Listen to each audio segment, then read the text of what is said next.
Des créatures venues d'un autre monde. Mi-homme, mi-poisson.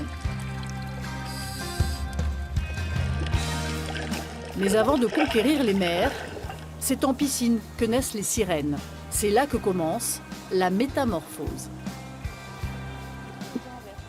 Un petit peu difficile, mais ça va. C'est pour ça que j'ai l'habitude de huiler mes pieds en fait pour que ça glisse mieux dans la monopalme. Voilà. Et après, il suffit d'enfiler ça comme un collant.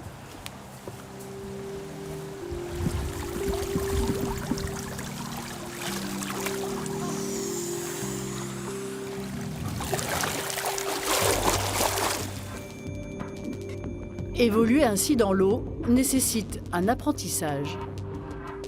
Ça, c'est difficile d'ouvrir les yeux sous l'eau, d'avoir de l'eau dans le nez. Mais en fait, au fur et à mesure, on s'habitue et en fait, on se sent comme nu, en fait. Une relation intime avec l'univers marin. Un lien qui prend la forme d'une danse, celle d'un corps qui ondule. Le mouvement lui-même part vraiment du bassin, des abdos, du haut en fait. Normalement, on est censé vraiment bouger que le haut et en fait, les jambes ne font que suivre en fait le mouvement. Ce mouvement, les deux nageuses l'améliorent en s'entraînant comme de véritables sportives. 50 mètres à fond, ondulation, bras devant, en respirant bien évidemment. Et ensuite, 25 mètres, nage lente, récup à la surface. C'est parti.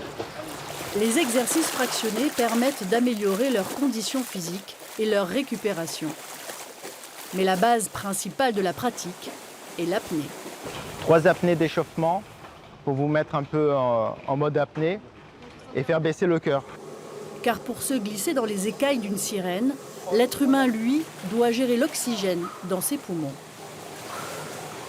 Si tu es trop rapide, ton cœur il va augmenter, tu vas consommer trop d'oxygène. J'ai voulu d'abord travailler l'apnée avant d'être sirène. Et oui, après, on se rend compte que quand même, il y a pas mal de boulot. L'entraînement est alors celui des apnéistes. Les mêmes gestes, Et on part pour une première apnée de 2 minutes. la même sécurité. Pensez à checker votre partenaire et je veux une sortie propre avec le signe OK et 3 expirations, inspirations.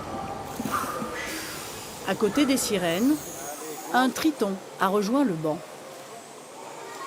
Juste au niveau de ta technique, quand tu te ventiles et que tu te prépares, il faut que tu sois le plus étendu possible. D'accord. Lui aussi, sa passion est née dans l'enfance.